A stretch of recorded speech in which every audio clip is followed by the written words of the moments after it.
Hey guys! Today we're going to be talking about badass women in history, specifically Josephine Baker, and I'm going to be doing 6 videos this month for Black History Month.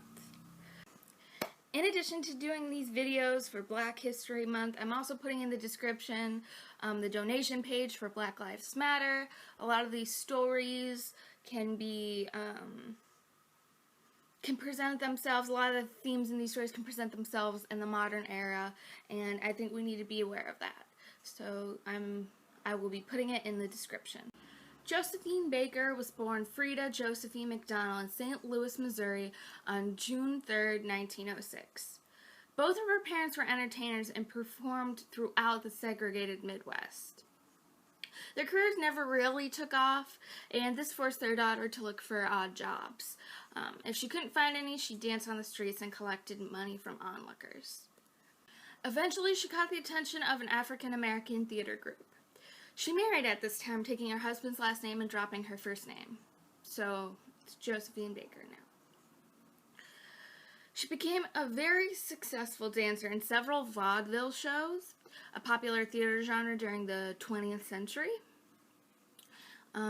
She moved to New York and participated in the Harlem Renaissance, which is a cultural revival of African-American music, dance, art, fashion, literature, politics, etc.,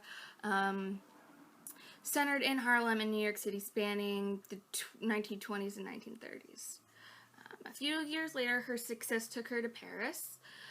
She became one of the most sought-after performers due to her unique dancing style and costumes. Though her audiences were mostly white, her performances followed African themes and styles.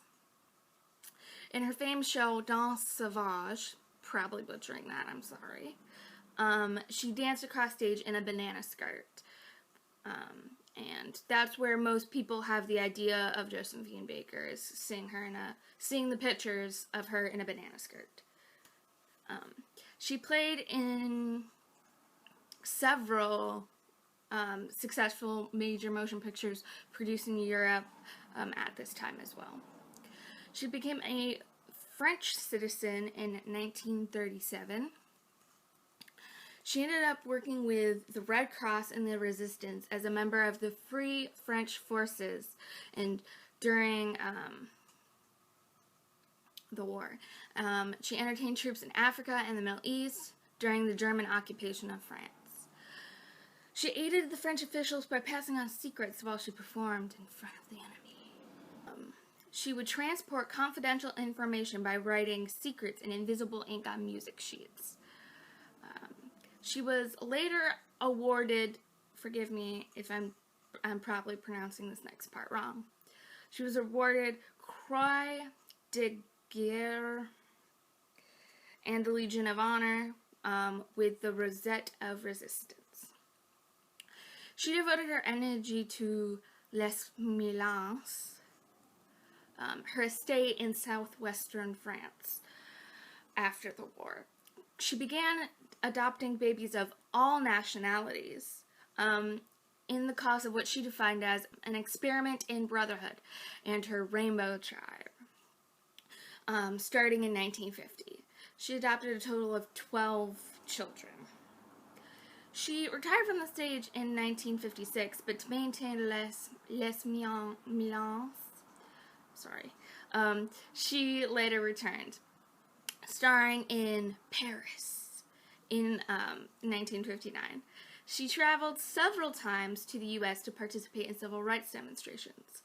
In 1968, her estate was sold to satisfy accumulating debt.